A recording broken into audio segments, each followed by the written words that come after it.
গালগপ্পে নিয়মিত শোনাবো চেনা অচেনা মন ছুঁয়ে যাওয়া রোমাঞ্চকর সব গল্প। কিন্তু আপনাকে ছাড়া আসর তো জমবে না, তাই আপনাকে চাই, তোমাকে চাই, তোকে তো চাই আষ্টে পিষ্টে। সাবস্ক্রাইব করে বেল আইকনটা ক্লিক করে দিলেই মেতে উঠবো গালগপ্পে, সবাই একসঙ্গে।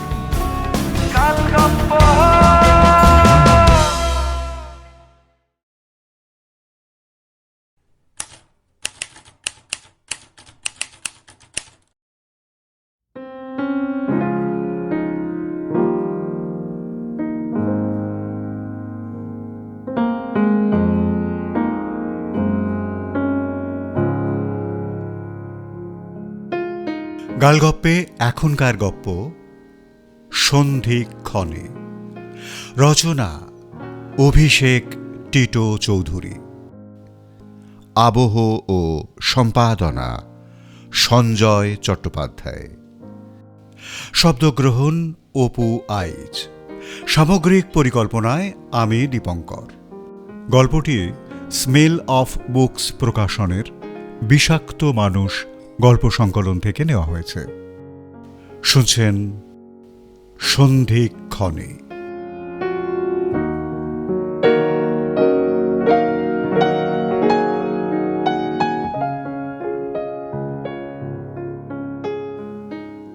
না, ওই বাড়িটাকে কোনোভাবেই ভূতের বাড়ি বলা যায় না, এমনকি কোনো হানা বাড়ি বা পোড়ো বাড়িও নয়। আসলে বাড়িটা আর 5টা বর্ধিষ্ণু পরিবারের বাড়ির মতোই, প্রায় কাঠা 12 জায়গা নিয়ে এলিয়ে পড়ে থাকা একখানা জাঁদরেল চেহারার দোতলা কাঠামো। একের পর এক পেল্লাই সাইজের আলো বাতাস থই থই করা লাল রঙের সিমেন্ট বাঁধানো মেঝেওয়ালা ঘর। কড়িবর্গা ঝোলা সিলিংয়ের ফুট 2 নিচ থেকে শুরু হয়ে প্রায় মেঝে ছুঁই ছুঁই কাঠের খড়খড়ি আর লোহার লম্বা লম্বা শিক লাগানো বড় বড় জানালা, আর সঙ্গে মানানসই বার্মাটিকের দরজা। বাড়ির সদস্য সংখ্যা দিন দিন কমে এলেও যে কজন এখনো রয়ে গেছেন তারাও প্রাণ খোলা হাসি আর গলা খোলা হাঁকডাকে ভরিয়ে রেখেছেন বাড়িটা। ঠিক যেমনটা হলে অমন বাড়ি মানায় একেবারে তেমনটাই। এমনিতে সব কিছুই ঠিকঠাক, যত সমস্যা শুধু দোতলার উত্তরের বারান্দার এক টেরে ওই ঘরটা নিয়েই। বাড়ির বেশিরভাগ ঘরের মতোই একটা ভারী তালা ঝোলানো রয়েছে ওই ঘরের দরজার পাল্লাতেও। থাকার লোক না থাকলে যেমন হয় আর কি। কিন্তু ওই বন্ধ ঘরের পেটের ভেতর থেকেই নাকি মাঝে মাঝেই শুনতে পাওয়া যায় ঘড়ির ঘণ্টার ধ্বনি। আর মাত্র একবারই, তারপর গোটা রাতে বা দিনের অন্য সময়ে কোনো সারা শব্দ পাওয়া যায় না ঘড়িটার। একেবারেই সস্তা ভূতের ছবির মতো শুনতে লাগছে না ব্যাপারটা? আমারও লেগেছিল। অয়নের মুখের ওপর বলেও দিয়েছিলাম সেটা।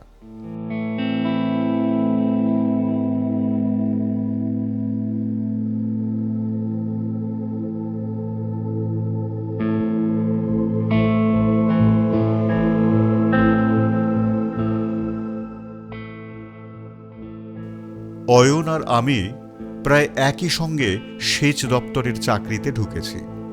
আমাদের ডিপার্টমেন্টে শুধু আমি, অয়ন আর তমাল 20 কোঠায়, বাকি সবাই মধ্য 40 পার করা পাবলিক। তাই স্বাভাবিকভাবেই সহকর্মীর গণ্ডি ছাড়িয়ে সহমর্মী হয়ে উঠতে আমাদের বেশি সময় লাগেনি। মাঝে মধ্যেই অফিস ফেরত 3 জন চলে যেতাম কোনো সিনেমা দেখতে বা নন্দন চত্বরে নিছক আড্ডা মারতে। কখনো বা সন্ধে পেরিয়ে রাত অবধি কাটিয়ে দিতাম ধর্মতলার কোনো বারে। এছাড়াও দীঘা, মন্দারমণি, শান্তিনিকেতনের উইকেন্ড ট্রিপ, বইমেলা, গানমেলা, খাদ্যমেলা এইসব হাবিজাবি তো ছিলই। আরও একটা ব্যাপারে আমাদের 3 জনের অদ্ভুত মিল ছিল। আমাদের কারোরই সেই অর্থে প্রেমিকা সংক্রান্ত কোনো ঝামেলা ছিল না। 1.5 বছর আগেই নিজের মামাতো বৌদির বোনের কাছে ল্যাং খেয়েছে তমাল। সেই হ্যাং কাটিয়ে উঠতে তার অন্তত আগামী 1.5 দশক তো লাগবেই। আমার প্রেমিকা পারমিতা উড়িষ্যায় কর্মরত। বিগত 6 মাসের ওপর আমার তাকে 3 ডাইমেনশনে দেখা হয়ে ওঠেনি। এবার এই লং ডিস্টেন্স রিলেশনশিপের সুবিধাটা হলো রাতের আগে প্রেমিকাকে তেমন সময় দিতে হয় না। এমনকি আমি দিতে চাইলেও অন্য পক্ষের নেবার বিশেষ সুযোগ থাকে না।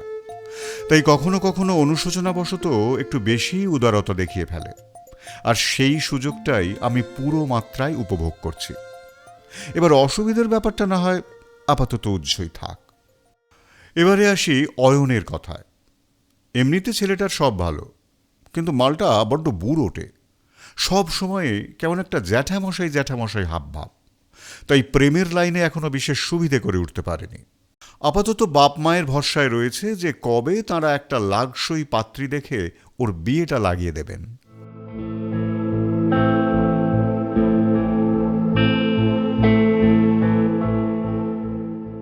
সেবার স্বাধীনতা দিবস পড়েছিল সোমবার।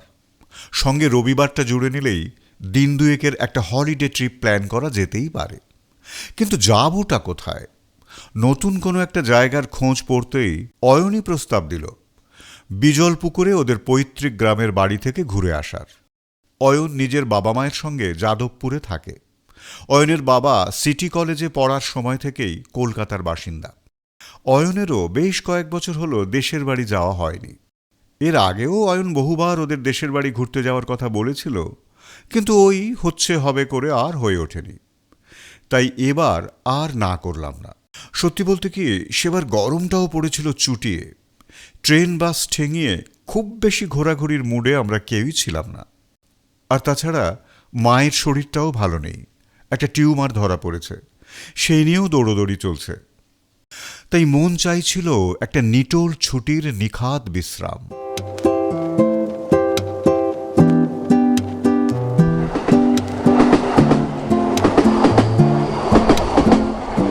শনিবার বিকেলের আগেই হাওড়া থেকে তারকেশ্বর লাইনের ট্রেন ধরলাম।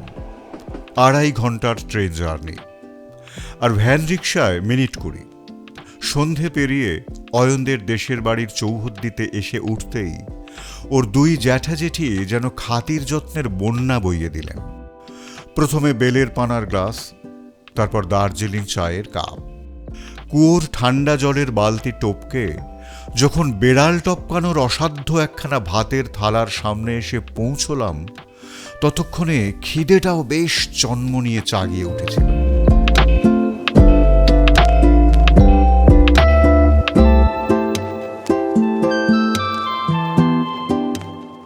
পরদিন শুক্তো, মাছের মাথা দেওয়া ভাজা মুগের ডাল, বেগুন কুমড়ো ভাজা, ছানার কালিয়া, বোয়াল মাছের রসা, চাটনি আর মাখা সন্দেশ দিয়ে মাখো মাখো একখানা খ্যাটন সেরে একটু বিশ্রাম নিতে গিয়েই বেদম ঘুমিয়ে পড়েছিলাম 3 জনেই।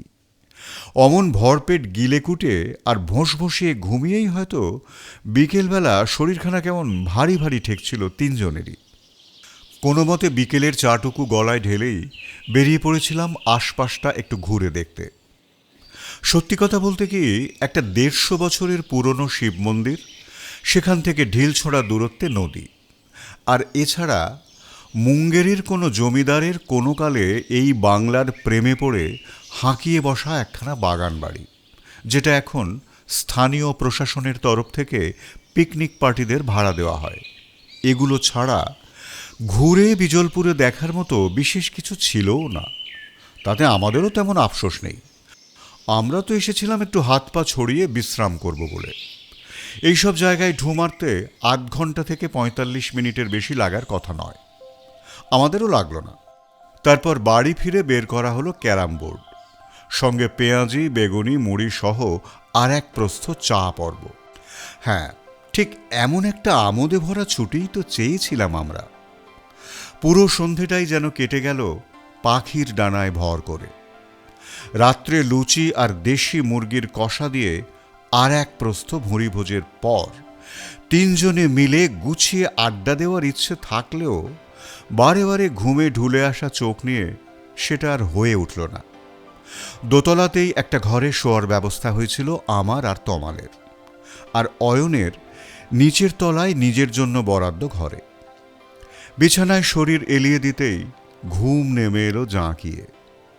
ঘুমটা ভেঙেছিল রাত্রে ঠিক 3টের সময়। ঢং ঢং ঢং, খুব একটা জোরে নয়।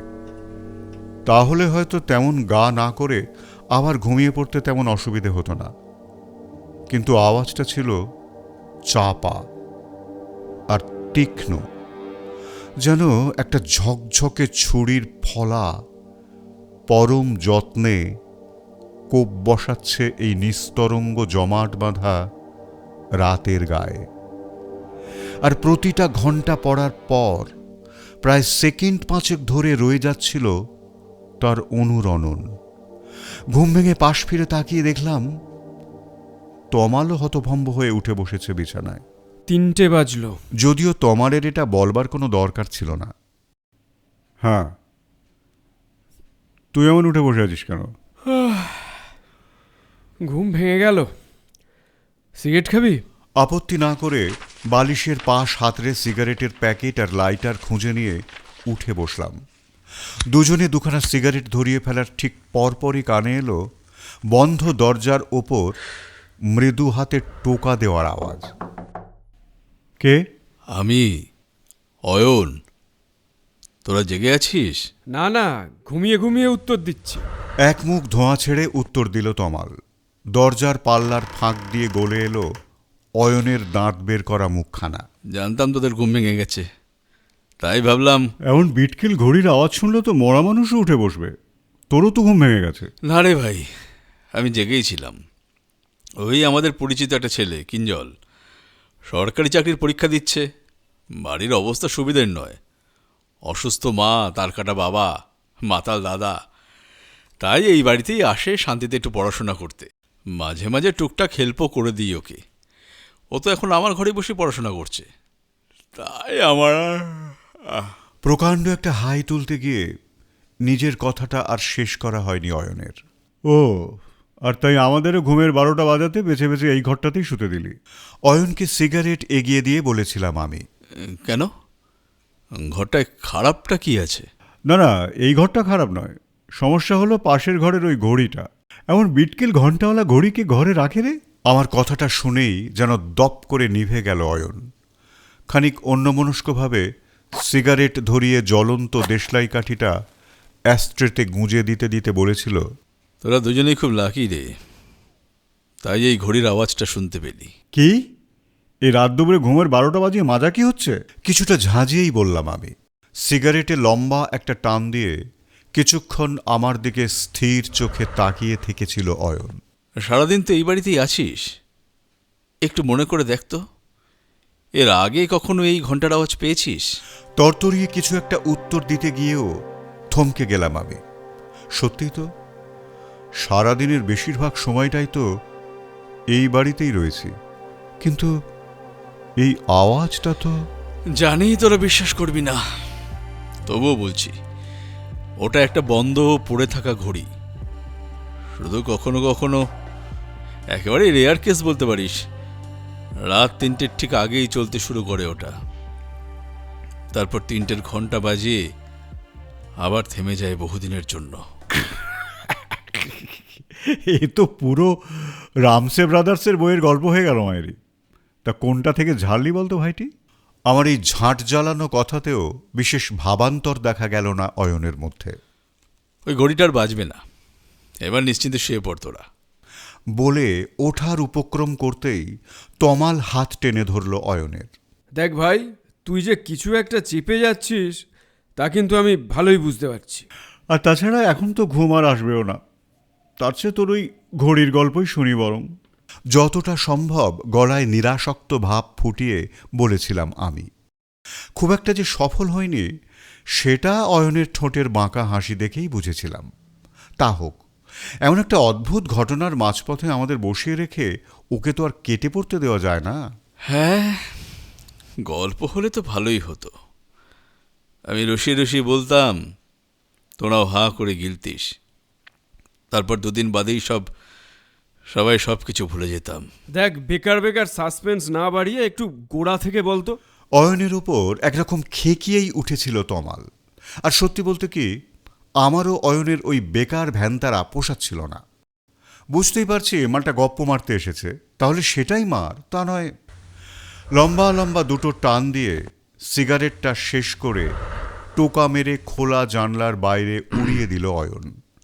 তারপর গলা খাঁকড়ে কেশে জল খেয়ে আরও কিছুক্ষণ আমাদের উৎকণ্ঠা জেইয়ে রেখে অবশেষে বেশ নাটুকে কায়দায় শুরু করেছিল ওই ঘড়ির বৃত্তান্ত। এই বাড়িটা তৈরি করিয়েছিলেন আমার ঠাকুরদার বাবা নরনারায়ণ গাঙ্গুলি। উনি কিন্তু কোনো জমিদার টমিদার ছিলেন না, তবে পাট আর সুদের কারবারে বেশ টাকা করেছিলেন। ওঠা বসা ছিল তাবর তাবর জমিদার, এমনকি ব্রিটিশ সরকারের হোমরা চোমরাদের সঙ্গেও। তো তার শখ হয়েছিল নিজের চেয়ে 17 বছরের ছোট ভাই প্রদীপ নারায়ণকে বিলেত পাঠিয়ে উচ্চশিক্ষিত করবেন, কারণ ওর বাকি ভাই আর ছেলেপুলেদের মধ্যেই ওই ছোট ভাইটির মাথায় সবথেকে চাপ, পড়াশোনায় আগ্রহ রয়েছে। সেই সময় প্রদীপ নারায়ণ কলকাতার কলেজে পড়ছেন। পড়াশোনার সুবিধের জন্য কলকাতায় একটা বাড়িও কেনা হয়েছে। ইতিমধ্যে নিজের পছন্দের ঘর দেখে ছোট ভাইয়ের বউও নিয়ে এসেছেন নরনারায়ণ। কিন্তু কলকাতার কলেজে পড়া প্রদীপ নারায়ণের ওই সৌদামিনী নামের মাটির পুতুলের প্রতি তেমন আগ্রহ জন্মায়নি, বরং মনে মনে তিনি তার বড় দাদার উপর যথেষ্টই ক্ষুব্ধ। সম্ভবত বউয়ের প্রতি বিতৃষ্ণার কারণেই ছুটি ছাটাতেও বাড়িমুখো হন না প্রদীপ নারায়ণ। বিলেতে যাওয়ার জন্য বলতে গেলে পা বাড়িয়েই রয়েছেন তিনি। এরপর জার্মানিতে কোনো একটা ল কলেজে আইন নিয়ে পড়াশোনাও শুরু করলেন প্রদীপ নারায়ণ। কিন্তু কয়েক মাস পরেই নাকি খবর পাওয়া গেল যে পড়াশোনা বন্ধ করে দিয়েছেন প্রদীপ নারায়ণ, কলেজও ছেড়েছেন। তাহলে এখনো উনি ইউরোপে বসে করছেনটা কি? শোনা গেল কোনো একটা কাল্টের সদস্য হয়ে এক আদিম ঈশ্বরের উপাসনা শুরু করেছেন। খবর শুনেই প্রদীপ নারায়ণের বিধবা মা শয্যা নিলেন। নরনারায়ণও শরীর মন সব দিক দিয়ে ভেঙে পড়লেন। কাল্টে মানে কোনো স্যাটানিক কাল্টে? না না, উনি শাশ্বত, এক এবং একমাত্র আদিম দেবতা। এই ব্রহ্মাণ্ড সৃষ্টির আগে, এমনকি সময় সৃষ্টির আগেও তার অস্তিত্ব ছিল, এবং সব কিছুর অন্তেও তিনিই থাকবেন। অয়নের গলায় প্রতিবাদের ঝাঁঝ কানে লাগলেও গল্প শোনায় মুশকুল থাকায় আমল দিইনি। সত্যি বলতে কি, অয়ন যে এত ভালো গল্প বলতে পারে সেটাই কোনোদিন বুঝিনি। হে, এ কি নাম বললে? শাশ্বত? হে, এ আবার কোন দেবতা? দাঁত কেলিয়ে জানতে চেয়েছিল তমাল। সেই সব সময় মতোই জানতে পারবি। অয়নের ঠান্ডা গলার উত্তরে তমালের মুখের হাসি হারিয়ে গেছিল পরক্ষণেই। আর কথাটা বলতে বলতেই একবার অন্যমনস্কভাবে নিজের বুকের বাম দিকে ডান হাতের তর্জনী বৃত্তাকারে ঘুরিয়ে নিল অয়ন। তারপর ঠিক যেন ওই বৃত্তের মাঝখানেই আবার 3 বার টোকা দিল ডান হাতের তর্জনী দিয়েই।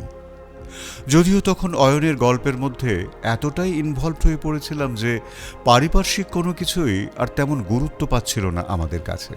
প্রায় বছর 4 পর হঠাৎই একদিন বাড়ি ফিরে এলেন প্রদীপ নারায়ণ। সেই সময় বাড়িশুদ্ধ লোক নাকি হতবাক হয়ে গিয়েছিলেন প্রদীপ নারায়ণের চেহারা দেখে। কোথায় সেই দুধ ঘি খাওয়া আলালের ঘরে দুলাল?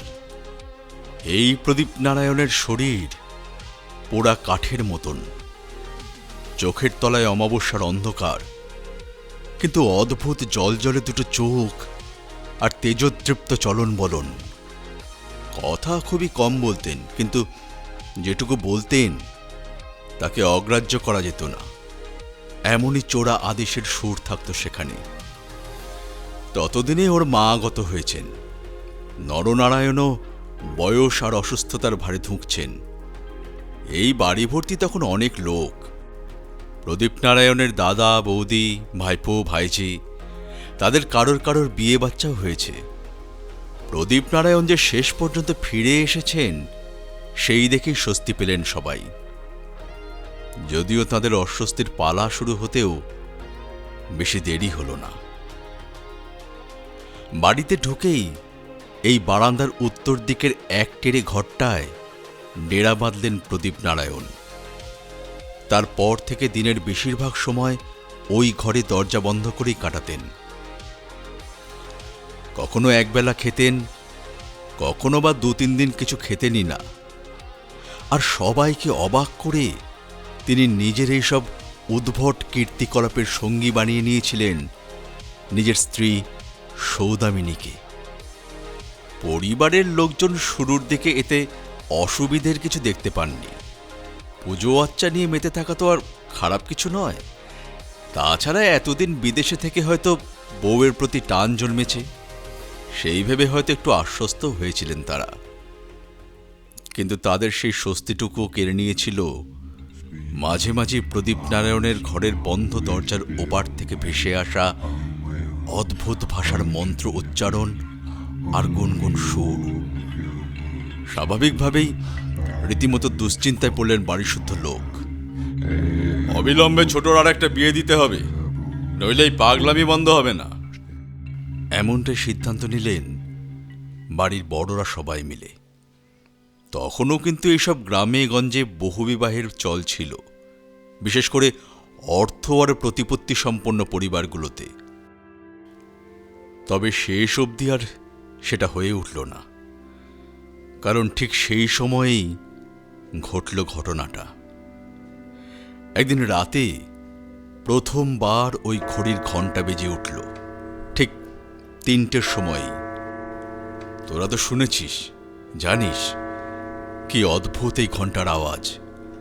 শুনলেই বুকের ভেতরটা কেমন ধক করে ওঠে না? এমনিতেই এমন দেশ গায়ে মানুষ তাড়াতাড়ি শুয়ে পড়েন, আর সকালে বিছানাও ছাড়েন প্রায় সূর্য ওঠার সঙ্গে সঙ্গেই। আর এ তো প্রায় 80-90 বছরেরও আগের ব্যাপার। তো বুঝতেই পারছিস, রাত 3টের সময় সবারই ঘুম মোটামুটি পাতলা হয়ে এসেছিল। প্রথমে প্রদীপ নারায়ণের দূর সম্পর্কের বিধবা পিসি এই বাড়িতেই থাকতেন আর কি। উনি সবার আগে প্রদীপ নারায়ণের ঘরের দরজায় ধাক্কা দেন, কিন্তু ভেতর থেকে কোনো সাড়া পাওয়া যায় না। তারপরে একে একে বাড়িশুদ্ধ প্রায় সবাই এসে জড়ো হন ওই ঘরের দরজার সামনে। চেঁচামেচি, ধাক্কাধাক্কি, এমনকি কান্নাকাটিও শুরু হয়ে যায়। কিন্তু তারপরেও বাধ্য হয়েই দরজাটা ভাঙতে হয়। তখনও এই পরিবারের লোকজন জানতেন না ঘরের ভিতরে কি ভয়াবহ দৃশ্য অপেক্ষা করে রয়েছে তাদের জন্য। ঘরের ঠিক মাঝখানে মেঝের উপর উত্তর দিকে মাথা আর পূর্ব দিকে পা করে শোয়ানো রয়েছে সৌদামিনীর রক্তাক্ত মৃতদেহ। সৌদামিনীর রক্তস্রোতে ঘর জুড়ে ভেসে বেড়াচ্ছে ছড়িয়ে ছিটিয়ে থাকা অজানা ভাষায় হাতে লেখা পুরনো পুঁথি, পোড়া কাঠ, মানুষের হাড়, খুলি, বিভিন্ন অচেনা শুকনো ফুল, পাতা, এসব অদ্ভুত জিনিস। আর ঘরে কোনো ঘড়ির চিহ্ন মাত্র নেই। আর প্রদীপ নারায়ণ, তিনি তখন কোথায়? প্রথমে ক্যাজুয়ালি নিলেও আমি আর তমাল তখন রীতিমতো জড়িয়ে পড়েছি ওই প্রদীপ নারায়ণের গল্পে, মানে ওর জীবনের সাথে। ওই ঘরে 3টে জানলা ছিল, মানে এখনো আছে আর কি। তার মধ্যে 2টো খোলে বাইরের দিকে আর একটা ভেতরের এই বারান্দার দিকে।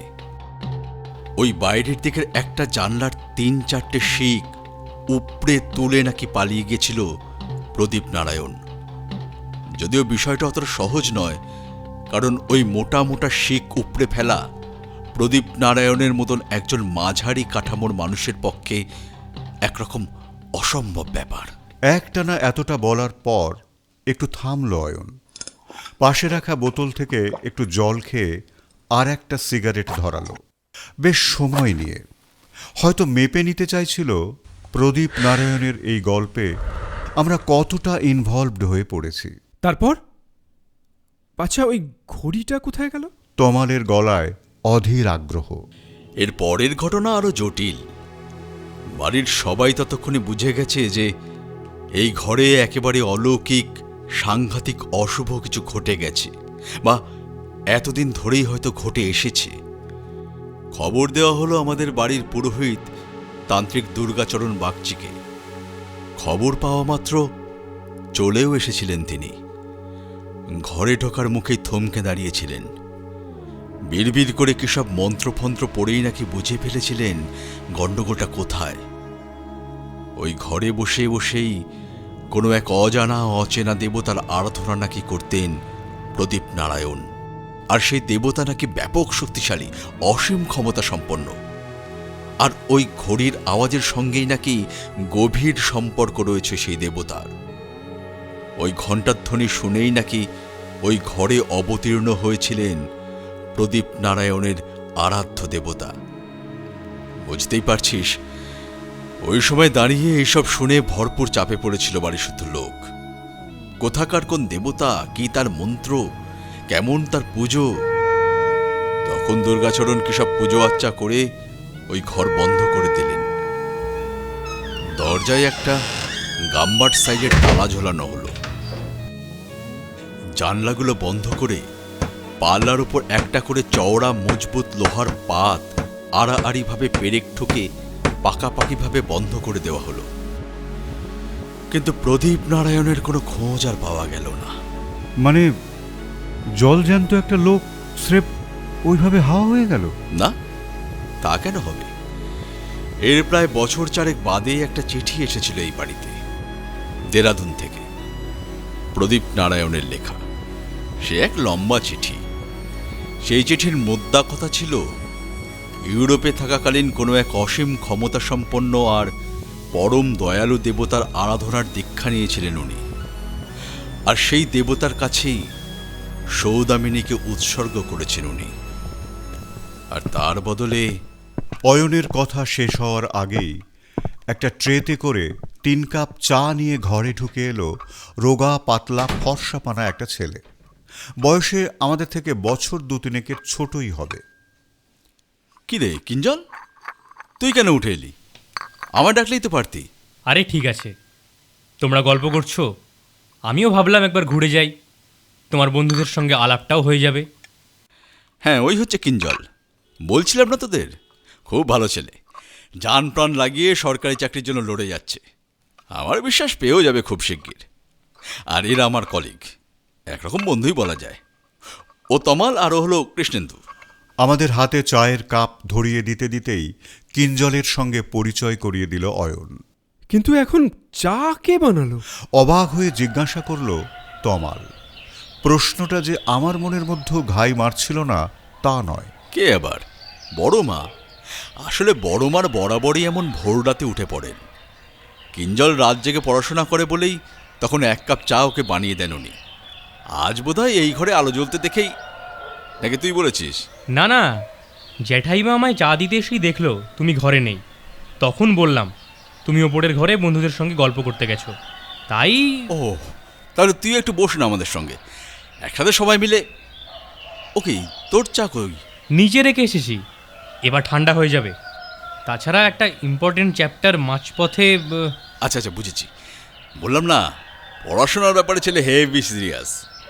ঠিক আছে, যা, ওরা কালকেও তো আছে, তখনই না হয়। হ্যাঁ, আসি তাহলে। আমাদের দিকে তাকিয়ে মিষ্টি হেসে চলে গেল কিঞ্জল। একদিকে বরং ভালোই হলো, এই ছেলেটা সামনে থাকলে হয়তো অয়ন নিজের পরিবারের এইসব গোপন কথা আর বলতে চাইতো না। এই চাটার এখন খুব দরকার ছিল। হ্যাঁ, তারপর কি হলো? কাপে একটা লম্বা চুমুক দিয়ে জানতে চাইল তমাল। আমি তমালকে ইশারা করলাম, অয়নকে একটু সময় দেওয়া দরকার। এতক্ষণ ধরে নিজের পরিবারের একটা কলঙ্কিত অধ্যায় আমাদের সামনে খুলে ধরছে ছেলেটা। এবার যদি আর কিছু বলতে না চায়, কোনো চাপাচাপি করব না। অবশ্য এরপরে আর বলার মতো কী বা আছে। ইস, চায়ের কাপে একটা চুমুক দিয়েই মুখ বেঁকে গেল অয়নের। কি মিষ্টি দিয়েছে বাইরে! বড় মা না আর শুধরালো না। কতবার বলেছি আমাকে এত চিনি দেবে না। কই, চিনি তো তেমন বেশি হয়নি। অফিসের ক্যান্টিনে মাসির দোকানে এরকম চাই তো আমরা খাই। চায়ে আর একটা চুমুক দিয়ে একটু অবাক হয়েই বলেছিলাম আমি। তমালও মাথা নেড়ে সায় দিয়েছিল আমার কথায়। আমার কথার কোনো উত্তর না দিয়ে চায়ের কাপটা বিছানায় রেখে পাশ থেকে সিগারেটের প্যাকেটটা তুলে নিয়েছিল অয়ন। ধীরে সুস্থে সিগারেট ধরিয়ে বিছানায় কাত হয়ে একটা লম্বা টান মেরে আবার শুরু করেছিল নিজের কথা।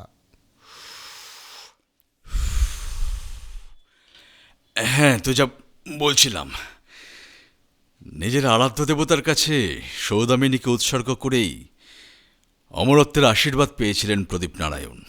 যত সব ঢপের কীর্তন, ফোঁস করে উঠেছিলাম আমি। সে তুই বলতেই পারিস, তবে এই কাহিনী কিন্তু এখানেই শেষ নয়। আমার শেষ করার আগেই যেন নিজের কথা আমার মুখের ওপর ছুঁড়ে দিয়ে আমায় থামিয়ে দিয়েছিল অয়ন। এরপর থেকে 2-4 বছর পর পরই প্রদীপ নারায়ণের চিঠি আসতো এই বাড়ির ঠিকানায়, এক এক সময় এক এক জায়গা থেকে, কখনো বেনারস, কখনো রাজস্থান, কখনো উত্তরাখণ্ড, তো কখনো কেরালা। সব থেকে অবাক করার কথা কি জানিস? ওর শেষ চিঠি এসেছে মাত্র বছর 3 আগেই, নাসিক থেকে। মানে এত বছর ধরে? হ্যাঁ, এবার সময়টা একবার হিসেব করে দেখ, সব মিলিয়ে প্রায় 90 বছর। এত দিন ধরে একটা মানুষ। অয়নের বাকি কথাগুলো কেমন যেন জড়িয়ে গেল আমার মাথার ভেতর। চোখের সামনে একটা ঘষা কাঁচের পর্দা নেমে এলো, আড়াল করে দাঁড়ালো এই ঘর, অয়ন, তমাল, সব কিছুর সামনে। তারপর ঘন কালের মতো অন্ধকার ছড়িয়ে পড়ল ওই পর্দার ওপর। তারপর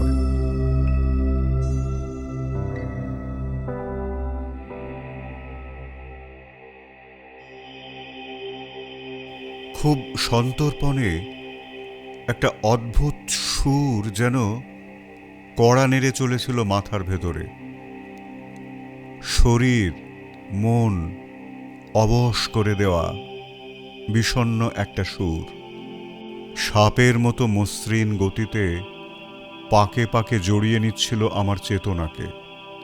মধ্যে মধ্যে ছোবলও বসাচ্ছিল, হয়তো ওই বিষ দাঁত ফোটাবার যন্ত্রণাতেই শেষ অবধি জ্ঞান ফিরছিল আমার।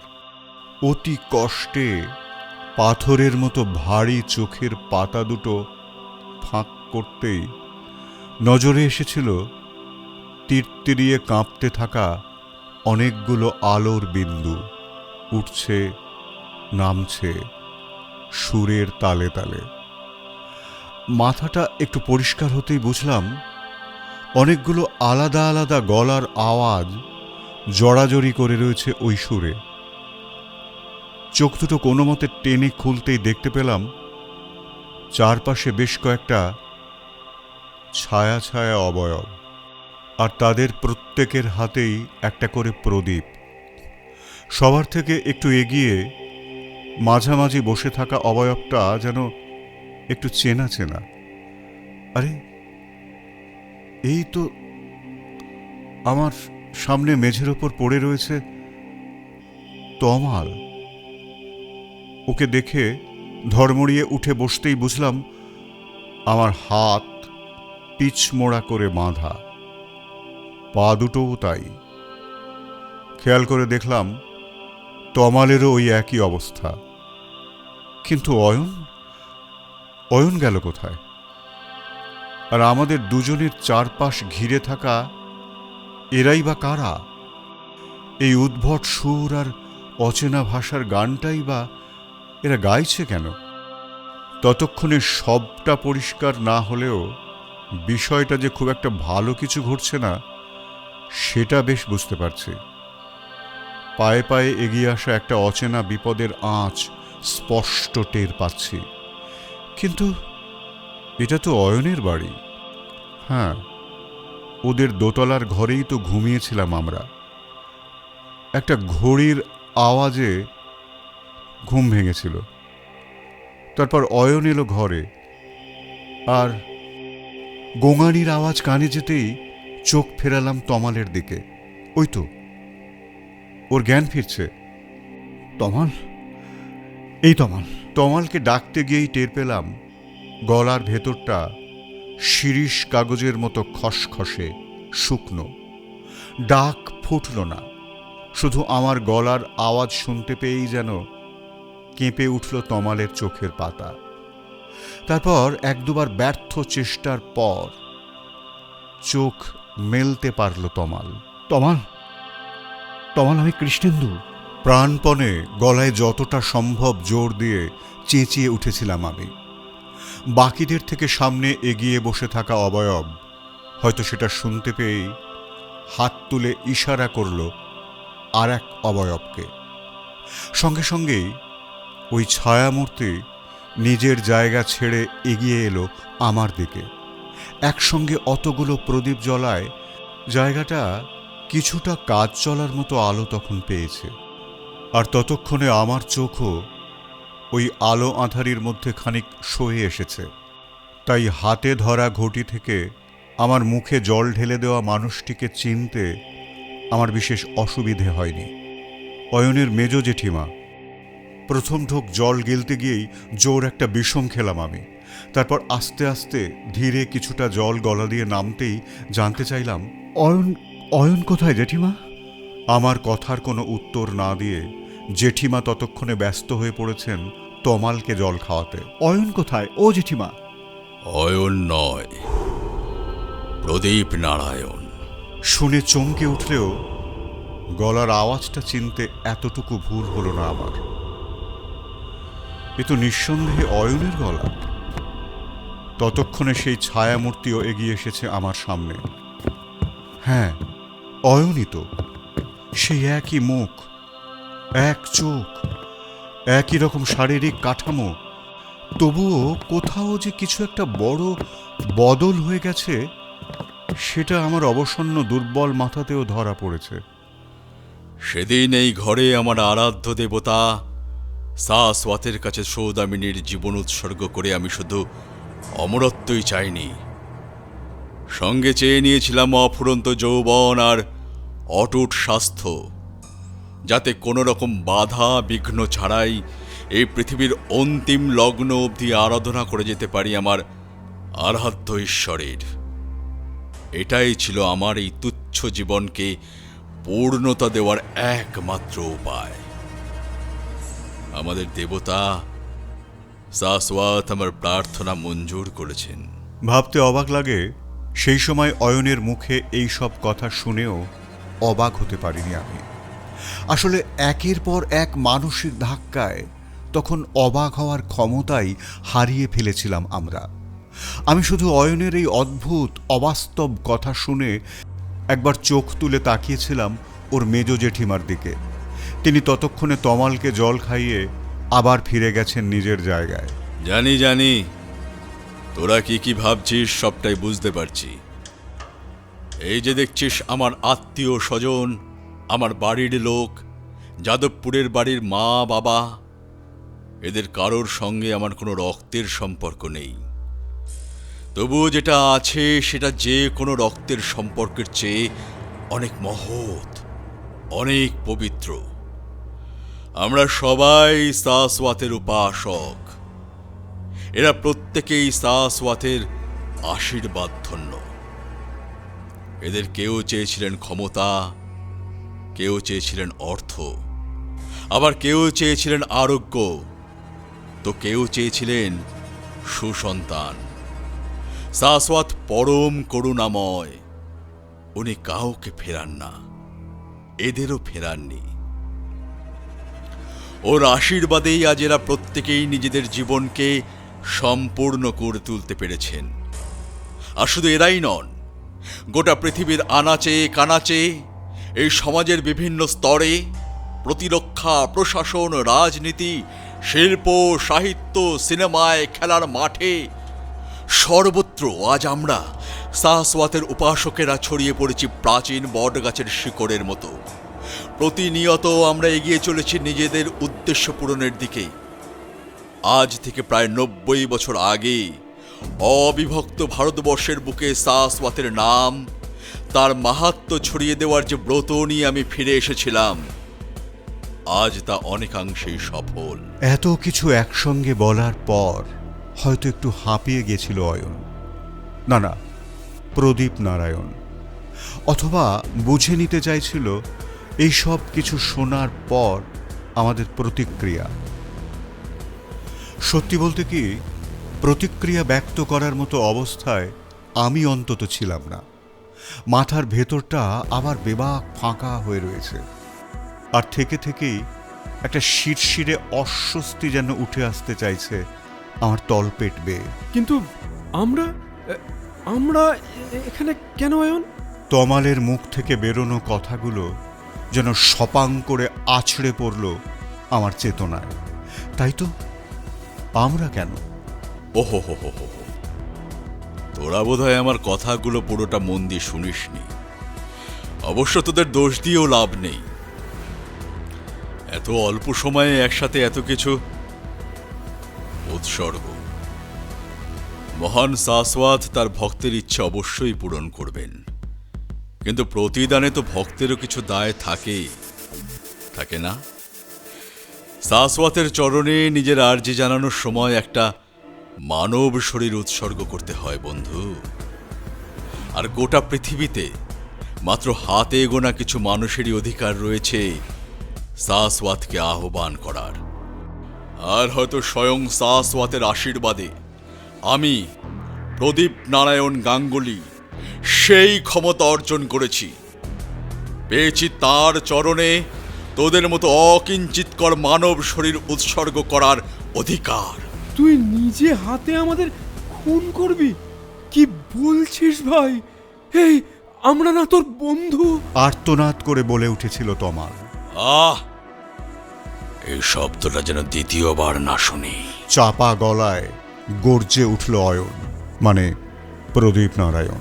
ভুলে যাস না, আমাদের মহান দেবতার চরণে তোদের উৎসর্গ করা হচ্ছে। তোরা মানব কল্যাণের জন্য, এই মানব জাতির উন্নতির জন্য প্রাণ দিচ্ছিস। এই যে এদের দেখতে পাচ্ছিস, এদের মতো আরো শয়ে শয়ে মানুষের জন্য শাশ্বতের কাছে মানব দেহ উৎসর্গ করেছি আমি। একটা কথা প্রদীপবাবু, ততক্ষণে মাথাটা অনেকটাই পরিষ্কার হয়ে এসেছে আমার। আমি বুঝতে পেরেছি পাকে চক্রে একদল বদ্ধ উন্মাদের মধ্যে এসে পড়েছি আমরা। এখান থেকে বাঁচতে গেলে মাথা ঠান্ডা রাখতে হবে যেভাবেই হোক।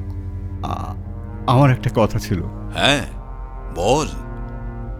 আমিও চাই না কোনো রকম কোনো সন্দেহ বা সংশয় নিয়ে তোরা শাশ্বতের আশ্রয়ে যাস।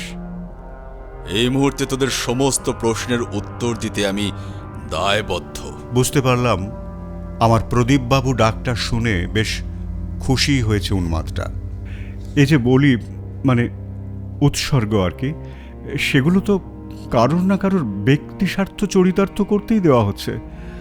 তাহলে এখানে এই মানব জাতির উন্নতি কিভাবে ঘটছে? মনে হয়েছিল মোক্ষম জায়গায় ঘা মেরে দিয়েছি। একটা দীর্ঘশ্বাস ফেলে চুপ করে ওপরের দিকে তাকিয়ে রইল অয়ন। তারপর চোখ বন্ধ করে একটা লম্বা শ্বাস নিয়ে চোখ খুলে তাকিয়েছিল আমার দিকে। সত্যি বলতে কি, এমনই একটা প্রশ্নের অপেক্ষাতে আমি ছিলাম। হ্যাঁ, আপাত অর্থে ঠিকই বলেছিস, ব্যক্তিগত স্বার্থ চরিতার্থ। কিন্তু এইভাবেই তো আমরা একের পর এক ভক্তেরা নিজেদের সঁপে দিচ্ছি শাশ্বতের চরণে। তার মন্ত্রে প্রতিদিন শুদ্ধ করে তুলছে নিজেদের আত্মা। এইভাবেই একদিকে যেমন আমরা সংখ্যায় বেড়ে চলেছি, সেইভাবেই আরও বৃদ্ধি পাচ্ছে আমাদের মন্ত্রের জোর। এইভাবেই একদিন আমরা শাশ্বতের ভক্তরা আমাদের উপাস্য দেবতার নামে রাজত্ব করব গোটা পৃথিবীতে। তারপর প্রলয় আসুক বা মহামারী, কোনো পরোয়া নেই। সেদিন শাশ্বত স্বয়ং এসে দাঁড়াবেন আমাদের রক্ষা করার জন্য। বলতে বলতেই নিজের ডান হাতের তর্জনী বুকের ওপর বৃত্তাকারে বুলিয়ে নিল অয়ন। তারপর ওই তর্জনী দিয়েই 3 বার টোকা মারল বৃত্তের কেন্দ্রস্থলে। বুঝলাম মগজ ধোলাই ভালোই হয়েছে, তবুও এত সহজে তো হাল ছাড়লে চলবে না। চেষ্টা চালিয়ে যেতেই হবে, নইলে আজ আমাদের এই উন্মাদগুলোর হাত থেকে কেউ বাঁচাতে পারবে না। কিন্তু মানুষের তো ইচ্ছের শেষ নেই। আর তুই, মানে আপনি বললেন যে প্রতিটা ইচ্ছে পূরণের জন্য আপনাদের দেবতাকে একটা করে মানুষ বলি উৎসর্গ করতে হয়। তাহলে যত ইচ্ছে পূরণ ততক্ষণ সরি উৎসর্গ। তাহলে পুলিশ, মিডিয়া এরা কেউ কিছু জানতে পারছে না? তোর বুঝতে একটু ভুল হয়েছে বন্ধু, অথবা আমার বোঝাতে। যাই হোক, সেই দায় আমি নিজেই মাথা পেতে নিচ্ছি। প্রথমত, শাশ্বত ভক্তদের কেবলমাত্র একটাই প্রার্থনা, যেটা কিনা তার জীবনের সব থেকে গুরুত্বপূর্ণ, সেটাই শুধু পূরণ করেন। দ্বিতীয়ত, তোকে আগেই বলেছি, পুলিশ প্রশাসনেও আমাদের মতো শাশ্বতের প্রচুর ভক্ত রয়েছে। হ্যাঁ, মানছি এটা একদিনে হয়নি। গত 90 বছর ধরে তিলে তিলে গড়ে তুলেছি আজকের এই পরিস্থিতি। কিন্তু তখনও তো অসহায় মানুষ এসেছেন তাদের আবেদন নিয়ে। তাদের প্রার্থনা পূরণের জন্য শাশ্বতের কাছে মানব শরীর উৎসর্গ করতেও হয়েছে। ভক্তেরা সংখ্যায় বেড়েছেন, প্রয়োজন পড়েছে আরো বেশি মানব দেহের। দ্বিতীয় বিশ্বযুদ্ধ, ভারত ছাড়ো আন্দোলন, 46-এর দাঙ্গা, মুক্তিযুদ্ধ, নকশাল আন্দোলন, শিখ বিদ্রোহ, সব মিলিয়ে মোট কতজন মানুষ মারা গেছিলেন কোনো ধারণা আছে? আমারও নেই। এমনই একের পর এক মৃত্যু মিছিলের আড়ালে আমি চালিয়ে গেছি আমার কাজ। তারপর স্টোনম্যানকে মনে আছে? 1989-এর কলকাতা আর 1985 থেকে 88-এর মুম্বাই। তখন অবশ্য বোম্বে ছিল। অবশ্য মনে থাকবেই বা কি করে, তোরা তো তখনও জন্মাসিনি। সেই সময়ও আমি অবশ্য কখনো কখনো পরিস্থিতির চাপে উৎসর্গের পদ্ধতি বদলে নিতে হয়েছিল। এই সমস্ত ছোটখাটো ত্রুটি বিচ্যুতি শাশ্বত ক্ষমা সুন্দর দৃষ্টিতেই দেখে থাকেন। না, আর কোনো রাস্তা নেই। অবসন্ন হতাশায়, ভারী মাথায় নিজেকে বাঁচাবার কোনো উপায় আর মাথায় আসছে না। আশা করছি এতক্ষণে তোরা নিজেদের সমস্ত প্রশ্নের উত্তর পেয়ে গেছিস। তাই এবার আর কথা না বলে শান্ত হয়ে নিজেদের অন্তিম মুহূর্তের জন্য অপেক্ষা কর। আর মাত্র কয়েক মিনিট, তারপরেই এই তুচ্ছ মানব জীবনের গণ্ডি পেরিয়ে অনন্ত ধামের দিকে যাত্রা শুরু করবি তোরা। মাত্র কয়েক মিনিট, আর জাস্ট কয়েক মিনিট পরেই আমার এই শরীরটা আর আমার থাকবে না।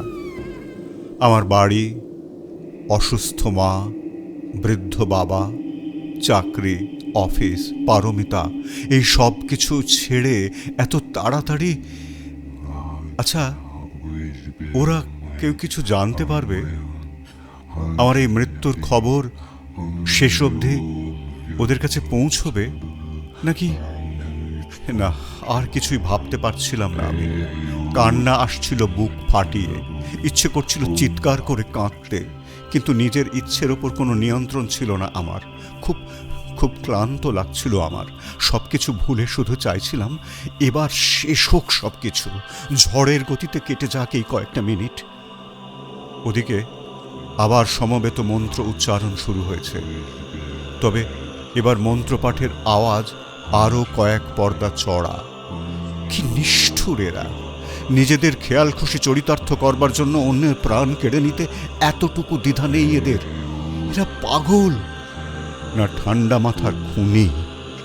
অয়নের চারপাশে ঘিরে থাকা অবয়বেরা এবার ধীরে ধীরে নিজেদের হাতে ধরা প্রদীপগুলো একে একে গোল করে সাজিয়ে রাখল অয়নের সামনে। ওই সময় অয়ন শুধু মন্ত্রই পড়ছিল না, বরং মন্ত্রপাঠের তালে তালে সামনে পেছনে ডাইনে বাঁয়ে দুলে দুলে অদ্ভুতভাবে একটা ভঙ্গি করছিল। আর তার সঙ্গেই চলছে বুকের ভেতর বৃত্ত আঁকা আর টোকা মারা। এরপরেই আমাদের জীবনের সব থেকে অদ্ভুত ঘটনার সম্মুখীন হয়েছিলাম আমরা। সাক্ষী করেছিলাম এক অলৌকিক অভিজ্ঞতার। অয়নের সামনে বৃত্তাকারে সাজিয়ে রাখা প্রদীপগুলো হঠাৎ করেই একসঙ্গে নিভে গেল, যেন কেউ কেবলমাত্র এক ফুঁয়ে নিভিয়ে দিল সব কটা শিখা। কিন্তু তারপরেও ওই প্রদীপগুলোর মাঝের জায়গাটা আলোকিত হয়ে রইল কোনো এক অদ্ভুত উপায়ে। ধীরে ধীরে আরও উজ্জ্বল হয়ে উঠছিল ওই আলো। না, এতটাও বেশি নয় যে চোখ ধাঁধিয়ে যাবে, আবার এতটা কমও নয় যে চোখ ফিরিয়ে রাখা যাবে। একটা অস্বচ্ছ আলোর পর্দা যেন আমাদের থেকে অয়নকে আড়াল করার চেষ্টা করছিল। ততক্ষণে মন্ত্রোচ্চারণ চলছে উচ্চ গ্রামে। হঠাৎই এক নিমেষে ওই আলোর পর্দা ছিঁড়ে সামনে বেরিয়ে এলো একটা ঘড়ি। হ্যাঁ, বেশ বড় সড়ো আর উঁচু, লালচে উজ্জ্বল ডায়াল। ওই ঘড়ির কোনো কাঁটা নেই, এমনকি কোথাও কোনো সংখ্যা অবধি লেখা নেই। শুধু ডায়ালের গায়ে 12, 6, 3 আর 9 জায়গায় 4টে অদ্ভুত চিহ্ন। নে, দু চোখ ভরে দেখে নে, এই হলো সেই ঘড়ি যার মধ্যে দিয়ে আমাদের আরাধ্য দেবতা শাশ্বত নিজের নৈবেদ্য গ্রহণ করেন। এই ঘড়ি সৃষ্টি হয় শুধু তাঁর নির্দেশে, আবার বিলীন হয়ে যায় তাঁরই আদেশে। ও, এই কারণেই প্রদীপ নারায়ণের ঘরে কোনো ঘড়ি সেদিন খুঁজে পাওয়া যায়নি। আবার 3 বার। এখন কি রাত 3টে বাজে নাকি? এই 3টে বাজার ঘন্টা তো আজ রাতেই আরেকবার শুনেছিলাম আমরা। ওই অলৌকিক ঘড়িটা পুরোপুরি দৃশ্যমান হওয়ার পরপরই ক্রমশ স্তিমিত হতে হতে থেমে গেল অয়নের মন্ত্রপাঠ। বন্ধ হলো অয়নের শরীর দোলাও। হয়তো আমার মনের প্রশ্ন বুঝতে পেরেই আবার মুখ খুলল অয়ন। তোদের স্মৃতিতে শেষ যে ঘটনাগুলো রয়েছে সেটা গত রাতের। মানেটা কি? গোটা একটা দিন এভাবে অজ্ঞান হয়েছিলাম নাকি আমরা? চায়ে মেশানো মাদকের এত জোর নেই যে 24 ঘন্টা অজ্ঞান করে রাখবে। তারপরে তোদেরকে ইঞ্জেকশন দেওয়া হয়েছিল। ও, তাই এতটা দুর্বল লাগছে শরীর, মাথার ভেতরটা এমন ফাঁকা ফাঁকা। যাই হোক, ঘড়ি জেগে উঠেছে, সময় সমাগত, আর তোদের কষ্ট পেতে হবে না। কিঞ্জল। অয়নের ডাক শুনেই সারিবদ্ধ হয়ে বসে থাকা শরীরগুলোর মধ্যে থেকে উঠে এসে অয়নের পাশে এসে দাঁড়ালো একটা অবয়ব। কাল রাতে দেখা সেই অল্প বয়সী ছেলেটা। জরুরি নয়, তবু একবার জানিয়ে রাখাই যায়। তার উপর বন্ধু যখন, তখন তো আজকের এই উৎসর্গ পুরোপুরি কিঞ্জলের প্রার্থনা পূরণ করার জন্য। বেচারা এর আগেও 2বার বিসিএস পরীক্ষায় বসেছিল, এ গ্রেড অফিসার হওয়ার জন্য অনেক খেটেছে, কিন্তু চাকরিটা যে ওকে পেতেই হবে, শুধু ওর নিজের ইচ্ছে পূরণ করার জন্যই নয়, আমাদের শাশ্বতের উপাসকদের জন্য ব্যাপারটা যথেষ্ট লাভজনক। কিন্তু একটা কথা বলতে খুবই খারাপ লাগছে, কি জানিস, উৎসর্গের জন্য কেবলমাত্র একটা মানব দেহেরই প্রয়োজন।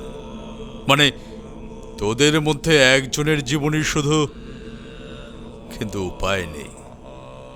আর একজন যে সাক্ষী রয়ে গেলি, নিজের চোখে দেখে ফেললি সমস্ত কিছু, তাই ইচ্ছে না থাকলেও একরকম বাধ্য হয়ে, না হলে শাশ্বত কিন্তু অনর্থক প্রাণহানি পছন্দ করেন না। বলেই আরও একবার বুকের বাঁ দিকে বৃত্তাকারে নিজের তর্জনী ঘুরিয়ে নিল অয়ন। কিন্তু আমরা নিশ্চিত মহান শাশ্বত আমাদের এই অপারগতা বুঝে আমাদের ক্ষমা করবেন। কিঞ্জল মাথা নেড়ে নিজের সম্মতি জানিয়েই বসল তমালের মাথার কাছে। তোর জন্য সত্যিই দুঃখ হচ্ছে কৃষ্ণেন্দু। তমালের আত্মা মহান শাশ্বতের চরণে আশ্রয় পাবে, ওর জীবন মৃত্যু এই 2 সার্থকতা লাভ করবে। কিন্তু তুই, আমি সত্যিই দুঃখিত কৃষ্ণেন্দু, সম্ভব হলে আমায় ক্ষমা করিস। অয়নের গলায় অনুতাপের সুর স্পষ্ট। ও, তাহলে ওরা তমালকেই... এই মানে আর্তনাদ করে উঠেছিল তমাল। রে রে, তোরা কি মানুষ? তোরা একটা জানোয়ার, শালা শুয়োরের বাচ্চা! মার মার, এক্ষুনি মার, মেরে ফেল আমাকে! আরে এই হারামির বাচ্চাগুলো দাঁড়িয়ে দেখছিস কি? আয় আয় আয়, মার মার আমাকে! মার মার! ওই মানসিক চাপ আর নিতে পারল না তমাল। এবার ভেঙে পড়ল পুরোপুরি, হিস্টেরিয়া রোগীর মতো হাসতে হাসতে আর অয়নদের গালাগাল করতে করতে একসময় ঝিমিয়ে পড়ল মেঝের ওপর। আর পুরো সময়টা অয়নরা তাড়িয়ে তাড়িয়ে দেখল সেই দৃশ্য। তমাল বেঁচে গেল, কিন্তু আমার ভাগ্যে ওইটুকু সুখও নেই। আমার মাথা এখনো পরিষ্কার, অনুভূতি এখনো তীব্র। ইস, ওর মতো আমিও কেন পাগল হয়ে গেলাম না? কিঞ্জল, তুই প্রস্তুত নিশ্চয়ই? অয়নের প্রশ্নে মাথা নেড়ে সম্মতি জানালো ছেলেটা। তার মানে আমার এখন চেয়ে চেয়ে তমালের এভাবে খুন হওয়া দেখতে হবে? ও ভগবান, আর কি কি বাকি দেখার আছে আমার। তমাল বেচারা ততক্ষণে আতঙ্কে বোবা হয়ে গেছে। আসন্ন মৃত্যুকে এত কাছ থেকে দেখে নিজের সমস্ত প্রতিরোধ, এমনকি প্রতিক্রিয়ার শক্তিটুকুও লোপ পেয়েছে ওর। চেষ্টা করেছিলাম চোখ ফিরিয়ে নিতে, কিন্তু পারলাম না। কেন জানা নেই, কি এক অমোঘ আকর্ষণ যেন আমাকে ওই হত্যা দৃশ্য থেকে চোখ ফিরিয়ে রাখতে দিল না। স্পষ্ট দেখলাম প্রথমে তমালকে জোর করে হাঁ করিয়ে হাতে ধরা একটা ছোট্ট ঘটি থেকে ওর মুখে কি একটা ঢেলে দিল কিঞ্জল। যেটুকু অস্থিরতা তখনও বেঁচে ছিল তমালের মধ্যে, সেটুকুও হারিয়ে গেল কয়েক সেকেন্ডের মধ্যেই। এরপর ঘড়ির ডায়ালের দিকে হাত বাড়িয়ে দিল অয়ন। নিজের চোখকে বিশ্বাস করতে পারছিলাম না। স্পষ্ট দেখলাম অয়নের হাত ঢুকে গেল ঘড়ির ডায়াল ভেদ করে। সেই অবস্থায় প্রথমবার দেখেছিলাম চোখ বন্ধ করে নিঃশব্দে বিড়বিড় করে অয়নকে কিছু বলতে। সম্ভবত এই মন্ত্র সা সোয়াথের অন্যান্য ভক্তদের শোনার অধিকার নেই। তারপর একই রকম মসৃণভাবে ওই ডায়ালের ভেতর থেকে একটা লম্বা ছুরি সমেত নিজের হাত বের করে নিয়ে এলো অয়ন। না, ছুরি নয়, ওটাকে একটা ছোটোখাটো তরোয়াল বললেই বরং ঠিক হয়। এরপরই কিঞ্জল আর একজন মিলে তমালের শরীরটা তুলে কোনাকুনি উত্তর পূর্ব কোণ করে শুইয়ে দিল। এটা একরকম ভালোই হলো। আমি যেখানে পড়েছিলাম সেখান থেকে ওই কীর্তিকলাপ ঠিকঠাক চোখে পড়ছিল না আমার। আমি শুধু দেখলাম তরোয়াল হাতে নিয়ে অয়নকে তমালের শুইয়ে রাখা শরীরের দিকে এগিয়ে যেতে। তারপর একটা গা শিউরে ওটা ঘ্যাঁচ শব্দ, আর ওই আওয়াজই যেন আবার সম্বিত ফিরিয়ে দিল আমাকে। আমার ভেতর আবার নতুন করে জেগে উঠল বাঁচার আকুতি। হাউ মাউ করে কেঁদে উঠলাম আমি। অয়ন, অয়ন, অয়ন ভাই, ছেড়ে দে আমায় প্লিজ। তুই তুই তুই তো তোর বলি পেয়ে গেছিস, তাহলে আর আমায় কেন? আমি তোর পায়ে পড়ি ভাই। না না, প্রদীপ বাবু, প্রদীপ নারায়ণ বাবু, আমি আপনার পায়ে পড়ছি, আমায় ছেড়ে দিন, আমায় ছেড়ে দিন। আমি কাউকে কিচ্ছু বলবো না, কোনোদিনও বলবো না, আমায় বিশ্বাস করুন। আমি না হয় আপনাদের মতো, হ্যাঁ, মায়ের দিব্যি কেটে বলছি, আমি চিরকাল আপনাদের ঠাকুরের পুজো করব। হ্যাঁ, যতদিন বেঁচে থাকবো ততদিন। বেশ বুঝতে পারছিলাম আমার কথাগুলো অয়নের মধ্যে বিন্দুমাত্র প্রভাব বিস্তার করতে পারছিল না। বেশ শান্তভাবেই নিজের কাজ শেষ করছিল অয়ন। কিন্তু আমার শেষ কথাটা কানে যেতেই যেন একটু কেঁপে উঠল ও। একেবারে আচমকাই পাথরের মতো স্থির হয়ে গেছিল ওর শরীর। তারপর শটান মুখ ফিরিয়েছিল আমার দিকে। ওই অল্প আলোয় ওর চোখ দেখতে পাইনি আমি, কিন্তু আমার মন বলছিল কিছু একটা পরিবর্তন হয়েছে। আবার কেন জানি মনে হলো এই কথাটাই হয়তো অয়ন শুনতে চেয়েছিল আমার কাছে। নিজের জায়গা থেকে উঠে ধীরে সুস্থে আমার দিকে এগিয়ে এলো অয়ন। এবারে ওর চোখ দেখতে পাচ্ছিলাম আমি, দেখতে পাচ্ছিলাম ওর চোখের হঠাৎ ঘনিয়ে আসা পরিবর্তনের ছায়া। তুই বাঁচতে চাস? হ্যাঁ, চাই চাই, আমার বাবা মায়ের জন্য আমার বেঁচে থাকতেই হবে। বাবা মায়ের জন্য নয়, আমাদের উপাস্য দেবতা মহান শাশ্বতের জন্য বেঁচে থাকতে হবে তোকে। পারবি? হ্যাঁ, পারবো পারবো পারবো। বলুন বলুন, কি করতে হবে, কি করতে হবে আমায়? আমি আমি আমি আপনার সব কথা অক্ষরে অক্ষরে পালন করব। সামান্যতম আশার আলো দেখতে পেয়ে আমি তখন মরিয়া। তোর জীবন, তোর সমস্ত আশা আকাঙ্ক্ষা সব অর্পণ করতে হবে শাশ্বতের চরণে। তার দীক্ষায় দীক্ষিত হতে হবে তোকে। তাকে ছাড়া অন্য কোনো ধর্ম, কোনো ঈশ্বর, কোনো গুরুদেব গুরুমাকে মাথায় মনে ঠাঁই দেওয়া যাবে না। বাকি জীবনের প্রতিটা মুহূর্ত শুধুমাত্র আমাদের এই মহৎ উদ্দেশ্য সাধনের লক্ষ্য নিয়েই চলতে হবে তোকে। আর যখনই উৎসর্গের প্রয়োজন হবে, সাধ্যমতো মানব দেহের যোগান দিতে হবে তোকে। হ্যাঁ, তাই হবে। আপনি যা বললেন তাই হবে। শক্ত মেঝেতে অয়নের পায়ের কাছে মাথা ঠুকতে ঠুকতে বলে চলেছিলাম আমি, তাই হবে, তাই তাই। বেশ, তবে তাই হোক। মহান শাশ্বতের নামে একটা সুযোগ তোকে দেওয়া হলো। আকাশের দিকে দুই হাত তুলে নাটকীয় ভঙ্গিতে বলে উঠল অয়ন, না না, প্রদীপ নারায়ণ।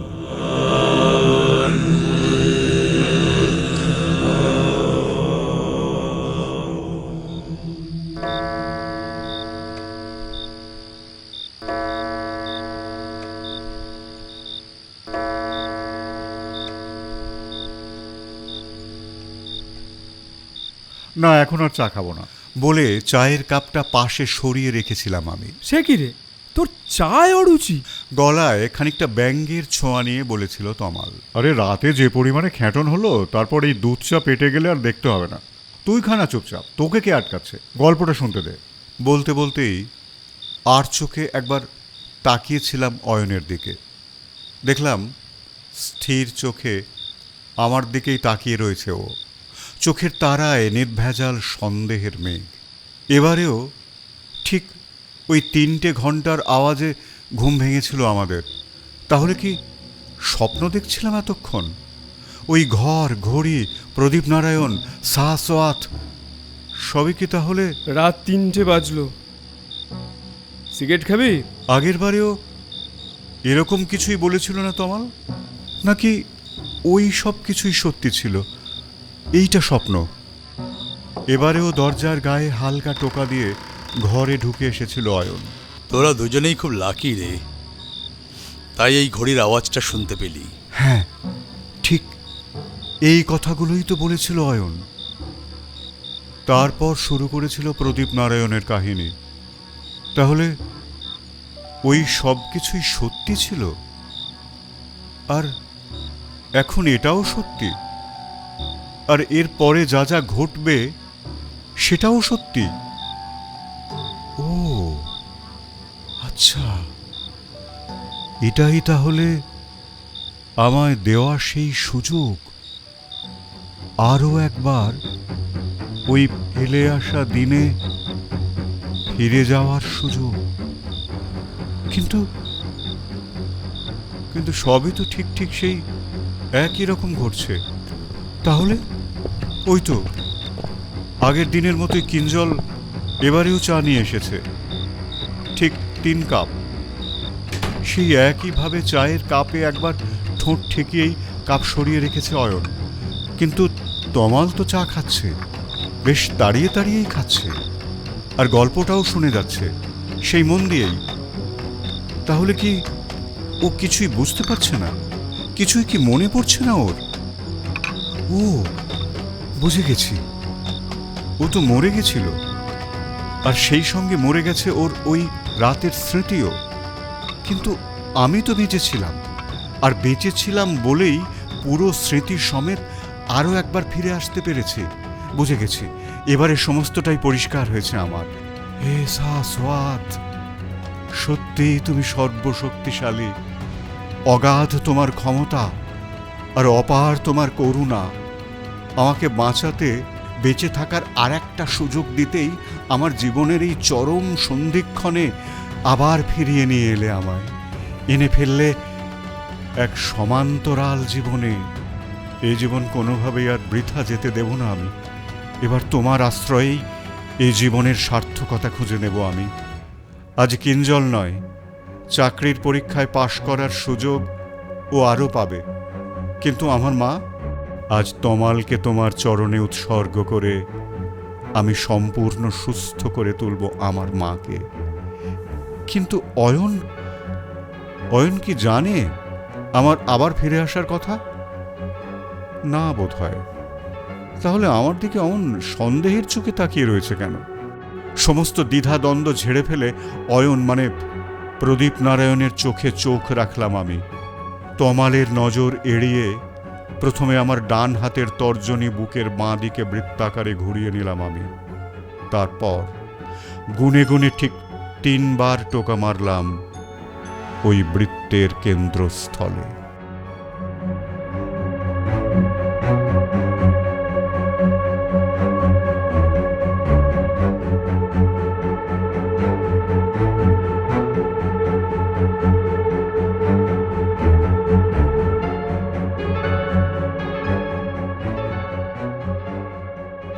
শুনছিলেন সন্ধিক্ষণে বিভিন্ন চরিত্রের সংলাপগুলো যারা বললাম, অপু, সঞ্জিত, সায়ন্তন, এবং গল্প পাঠে ছিলাম আমি দীপঙ্কর।